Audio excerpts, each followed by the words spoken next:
afternoon, and welcome to the Calder Valley, which is where I'm looking out the window at the 3 foot snow we've got following last night's heavy fall of snow. No, I'm fibbing. Halifax. When you think of Halifax, what do you actually think of? Okay, the building society taken over, or a bank taken over by Lloyds, and so on. What else springs to mind? Well, possibly Crosley's carpet factory, big carpet factory, still in the middle of town, but now converted Dean Clough Mills to multi-use. I think that's the trendy phrase for it. What else? Hull and Halifax. Thank you for the for the addition. Hull and Halifax. Yeah, I hadn't thought of that one, but yes, you're right. Of course, you didn't realise this was going to be a duet, did you? It's one of those kind of performances. It won't. I'll get serious in a minute. But what I'm going to do is to just take you back a few years in Halifax's history, because, of course, one of the main reasons Halifax is so well known is a town for making wool and worsted cloths of one sort or another. In other words, the textile industry. And in Halifax, this industry has been around for a long, long time. We have in the parish church a gravestone with a shearer's cropping shears on the gravestone, and it's believed that this comes from the 14th century. By the 16th century, Halifax was so important in the textile trade that the good inhabitants had actually had to go to Parliament to get themselves an act which gave them an exemption from the act that prevented them from buying from wool traders, because the government at the time had wished to restrict the activities of wool traders, and they were vital for Halifax's survival or for prosperity. Indeed, it is a prosperous town. It was a prosperous town. It was a prosperous town for many years, and it's only really recently that prosperity has become a little bit tarnished. What's all this to do with Maypole to Daisy Bank? Well, the illustration there you've got is of a street scene in Halifax drawn in the early to mid 19th century.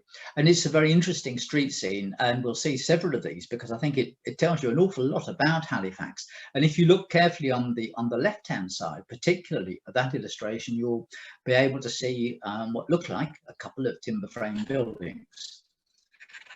And if, oh, that's interesting. Sorry, I clicked on the wrong button. And of course, today, if you went to Halifax, you would have to look quite hard to actually see many timber frame buildings. Indeed, looking up Crown Street, this used to be the main thoroughfare leading westwards out of the town.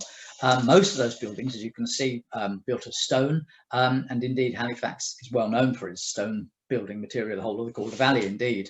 But the majority of buildings that you can see there are the Victorian buildings. During the 19th century, when the town was undergoing exponential growth, population doubling at least every 10 years, the rapid growth and prosperity enabled people living in the town to rebuild, and they rebuilt in style. And we have now in Halifax what I thought to be some of the best Victorian houses and buildings left in the West Riding, certainly. It's partly to do, we go into all sorts of details, but it's partly to do with the fact that Halifax was a little bit behind when it came into the 1950s, 1960s and 1970s in actually demolishing some of this Victorian heritage. And it's not by chance that Halifax is the only town which still has a peace hall. And what a magnificent building it is. And if you haven't been to see its refurbishment, then you should certainly come when the lockdown finishes. Anyway, back to the tour. So this is Crown Street, looking westwards along there. This is the view, and not much different, I think you'll agree, from the 1960s. Slightly different angle, but you can see the same sorts of buildings. The shorter one there actually is a very interesting building. It's an 18th century building, so one of the survivors from the 18th century. But again, these predominantly, as you can see, these Victorian buildings in the town. However, if you remember the first picture we looked at and some of the others we looked at, Crown Street and the area around it looked very, very different if you could go back a further 150 years. This is a drawing from near the parish church, in fact, of that same routeway going through Halifax from around 1830. It's by an artist called John Horner. John Horner, a very prolific artist, he produced a couple of very good books of illustrations, and I'll use a couple of his illustrations here. I've used this house in particular because it will appear later in the talk, or so it's believed to be this house. But look at the house that you can actually see. It's a classic sort of West Riding timber frame building with a lower stone walling with a beam supporting upright studding, and then with its diagonal studding in the gable end and A-frame king post truss there. And you just would not see a building like this in Halifax now. And yet, well, we'll have a look and see they seem to have been relatively commonplace. There's another view. You can see the parish church there in the background. But, and I mean, I suppose the question is going to be going through your mind, are these drawings accurate? Well, from what we can see of the buildings that actually survive, not particularly in the town, but outside the town, John Horner was a very, very accurate artist indeed. I think he may have improvised a little bit with some of the people there, but the buildings do seem to be pretty faithful representations of what Halifax was like around the 1830s when he was actually drawing. This is the view of a bit called Jail Lane. Jail Lane in Halifax, if you know it now, is the lane that runs up beside the 1980s library and looks nothing like this. But what can you see when you look up there? Well, to start with, you can see jettied houses, two sets of jetties coming out here with little dormer windows above them. And this is the lane that leads up. Crown Street, which we were looking at first of all, is just up beyond there. This is the marketplace in the centre of Halifax. If you remember from that first picture, we had this rather curious building here with its a bit on top, a little hat it almost looks like. It was called the Castle. It's a very interesting building from a number of points of view. For Anne Lister's fans, it's where she bought her books. So it's a bookseller's shop, sadly now gone from Halifax. It's now it was one of the buildings knocked down because they wanted to have a street widening scheme there. But look at these buildings on the left here. I mean, is this artistic license? I don't think it is. It looks very much like these buildings were there, and if you look at them there, what kind of date are they? 16th century, 15th century perhaps, and they're very surprising to find buildings I think like this in Halifax. Or is it so surprising? I don't know. It's just quite surprising me to see the pictures when I originally want them. And they're not the only buildings, of course. There are a number of other timber framed and stone buildings here looking up the road there. One or two of these buildings here do survive, but not in their present form. That building is, if we'd have swung round to the right from our last viewpoint, this building is actually an exception. Although it looks very similar to the other ones that you've seen, this is an exception. And the reason this is an exception is the one that survives. And we'll see it again later in the talk. If you remember then, Crown Street, we talked about a little bit. We looked up Crown Street and saw these Victorian buildings of various sorts there. This is a similar view, looking up the same way. The building on the left is that one, the castle, the bookshop, if you remember, where Anne Lister bought her books. On the right-hand side, where there were a whole line, there are today a whole line of Victorian buildings, we here have a number of timber framed, clearly with jetties, two or three-story buildings with jetties. The one in the foreground is the White Swan, and that was rebuilt or knocked down, and a new building built, in fact, in the 1860s. So this picture here, I mean, and this one does look a bit more stylized. This isn't by John Horner, this is by a chap called Smith, who did a number of illustrations and dedicated them to various notable people in the town.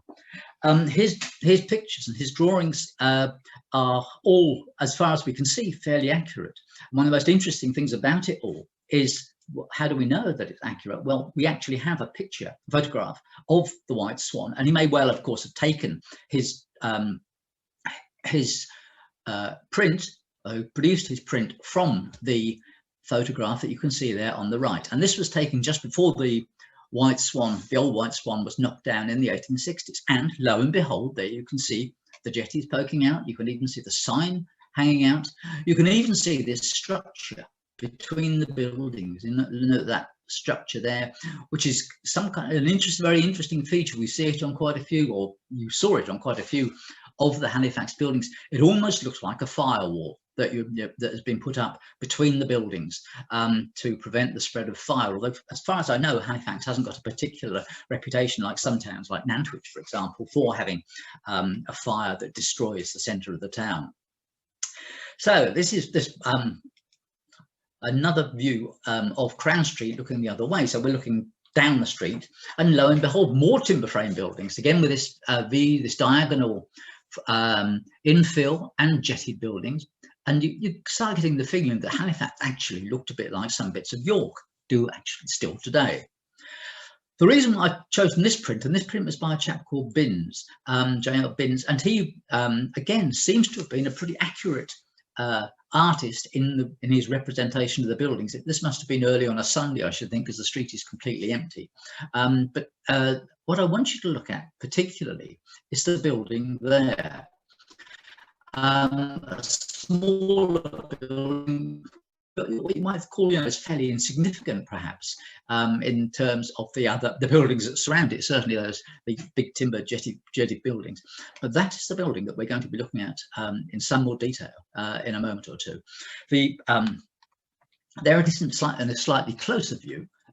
It's an unusual sort of building, but once you start looking a bit more closely, you can see this is another of the prints by Mr. Smith, J.R. Smith, that this building, in fact, looks like it might have some very interesting features. And you wouldn't be wrong, because this building on the corner there is a building that, at the time when this was drawn in the late 1880s, was housed Dyer's chemist shop, and that's you can see, and you get one or two views here from that. There's the print on the right hand side, or an extract from it, and on the left hand side a photograph, and again supporting the fact that these artists do seem to have captured the buildings in their prints pretty successfully. Right, this house is called was called Dyer's chemist shop at the time. Now you remember that I said the Halifax Corporation was engaged in a scheme of road widening and making the town centre a more pleasant place to live. I think a place appropriate for a kind of a successful Victorian town.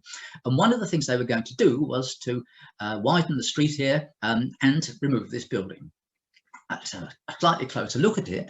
Can't quite work out what's going on in this picture. There's someone with a big broom cleaning up the road. You can see there in front of the chemist's doorway, and watched, as is always the way, isn't it? There's one person working and about 15 watching, and so on. This is, again, that photograph showing the building shortly before, as you've probably guessed now, it was demolished. And it was demolished by some, in a very careful way, and for the very simple reason that this house was going to be moved. They weren't going to just knock it down and, well, how do you use timber from an old house? You maybe put it in another building if you can. We were used to looking around at reused timbers, but this building was actually taken down and put up again somewhere else. Now that's a fairly unusual thing to happen even today, even when we have buildings, museums, for example, like the Wealdon Downer Museum or Rydale at Hutton Hole Museum, which have rebuilt buildings in them. In the 1890s, this was a pretty unusual thing to do. It is one of the earlier examples of doing this. Let's ask why. Why was this actually done? The two movers behind this particular scheme was a chap called John Lister. He was of the same family, the Listers of Shibden Hall, although he wasn't directly related to Anne.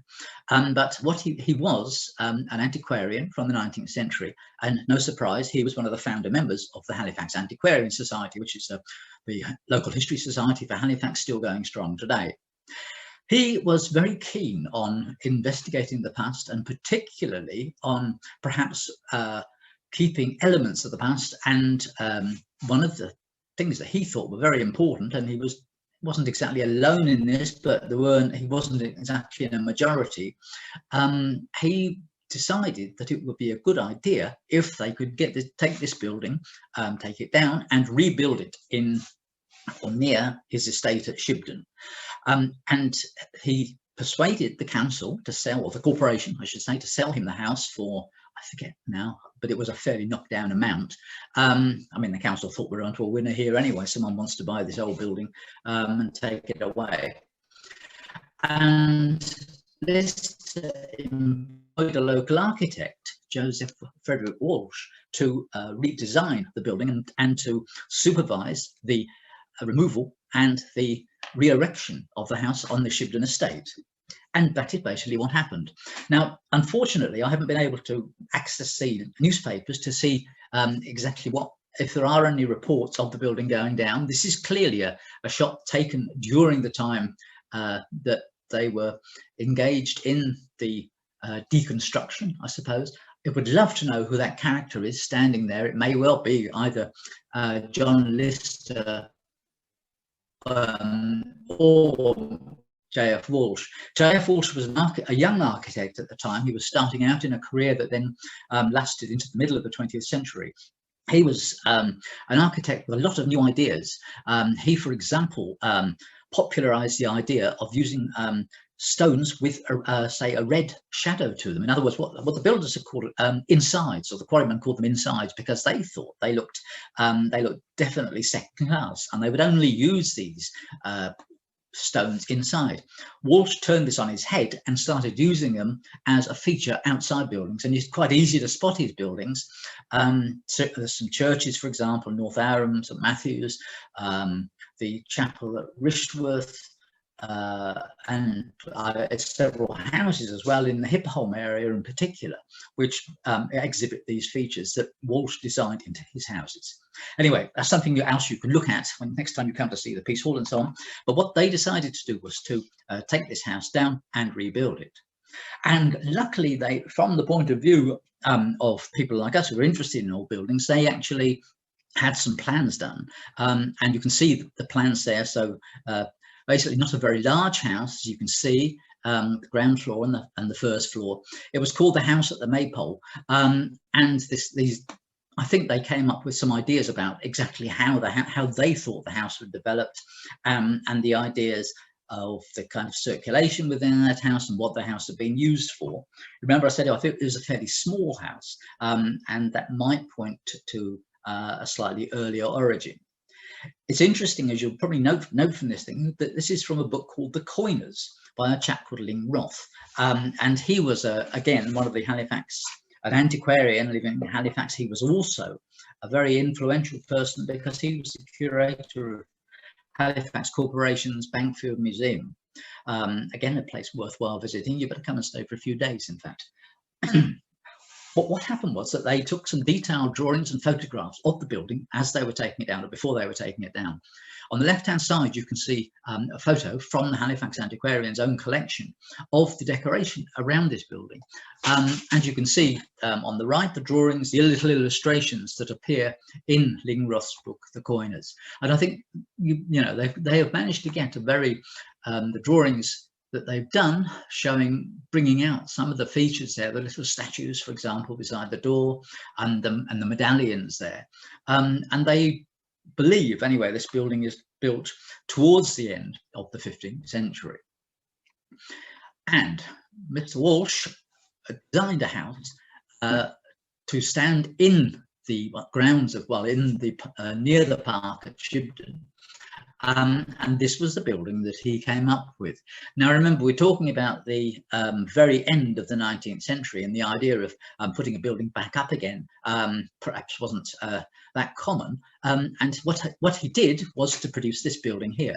It's very interesting to note that Mr. Walsh actually then lived in the house called Daisy Bank, and no doubt he had an eye to not only trying to recreate a building, but also an eye to having one or two modern conveniences in it as well, and incorporate that in the building. we did visit the house on one of Peter's tours back in the 1990s when I first became interested in this area, and the interior retains coffered ceilings, for example, and so on. Unfortunately, I haven't got any pictures from that time, which would be very interesting, but I don't know why I haven't. One of the times I didn't take many pictures. But here it is today, the house, or well, not today, but from the antiquarian's collection, and you can see it has managed to retain quite a few of those features that we noted earlier on, this kind of diagonal infill, stone ground floor, and so on to that. He's added these diagonally set chimney stacks, you'll notice there as well. I mentioned Lingroth in his book, The Coiners. So, of course, the coiners are another interesting feature. They're an interesting group of people who were involved in counterfeiting coins, and in the Calder Valley. It became a notorious case towards the end of the 18th century because the coiners were fearful of being discovered, and they murdered the excise officer who was hot on their tail. And for their pains, two or three of them were hung, including a chap called King David. David Hartley, who is buried up at Heptonstall. Anyway, Lingroth was fascinated by these people. He wrote this book called The Coiners, but The Coiners is much more than just a book about these counterfeiters. It includes all sorts of things, including this bit about the house at the Maypole, and a whole chapter from which some of those other illustrations you've seen are taken. And The Coiners have been a kind of target of interest forever since. Lingroth's book has been republished a couple of times, and then more recently a novel has been brought out by a chap called Benjamin Myers, no doubt you hear he's also a local lad, called The Gallows Pole. It's a book personally I couldn't get on with, but it's a lot of people rave about it and say it's very good. If you're easily offended, I wouldn't recommend it though. Okay, and here is the house today as it stands as you go along the Wakefield Road. The house, this is a shot from, would you believe, look on the bottom there, it's from Google Street View, which I use now quite a lot, I must admit. If I want to go to an area to just find out what the buildings are like or so on, Google Street View comes in very, very useful indeed. If you remember, right towards the beginning, I mentioned the idea of some of these buildings and moving buildings, and John Lister actually had form in this, in that in the 1870s, he had taken this building that we saw in the earlier on in the talk, and he'd had that little building rebuilt in Shibden Park in the early 1870s. And again, I think they made a reasonable job of rebuilding this structure. It's a little bit different, as you can see from some of the forms. I think a flight of fancy or two went into it, but basically it looks a very similar structure. Unfortunately, we can't see the gable end on the illustration by Horner. This one came to a rather sad end though, whereas the house at the Maypole is still standing and still flourishing and still lived in. This one, unfortunately, was in the middle of the park, and in the 1970s, early 1970s, unfortunately, it was vandalized a couple of times. It was derelict. I think Halifax Corporation decided, for whatever reason, that they could no longer afford to look after it or spend money that was necessary to look after it. And sadly, it was vandalized, and it became so dangerous they had to demolish it.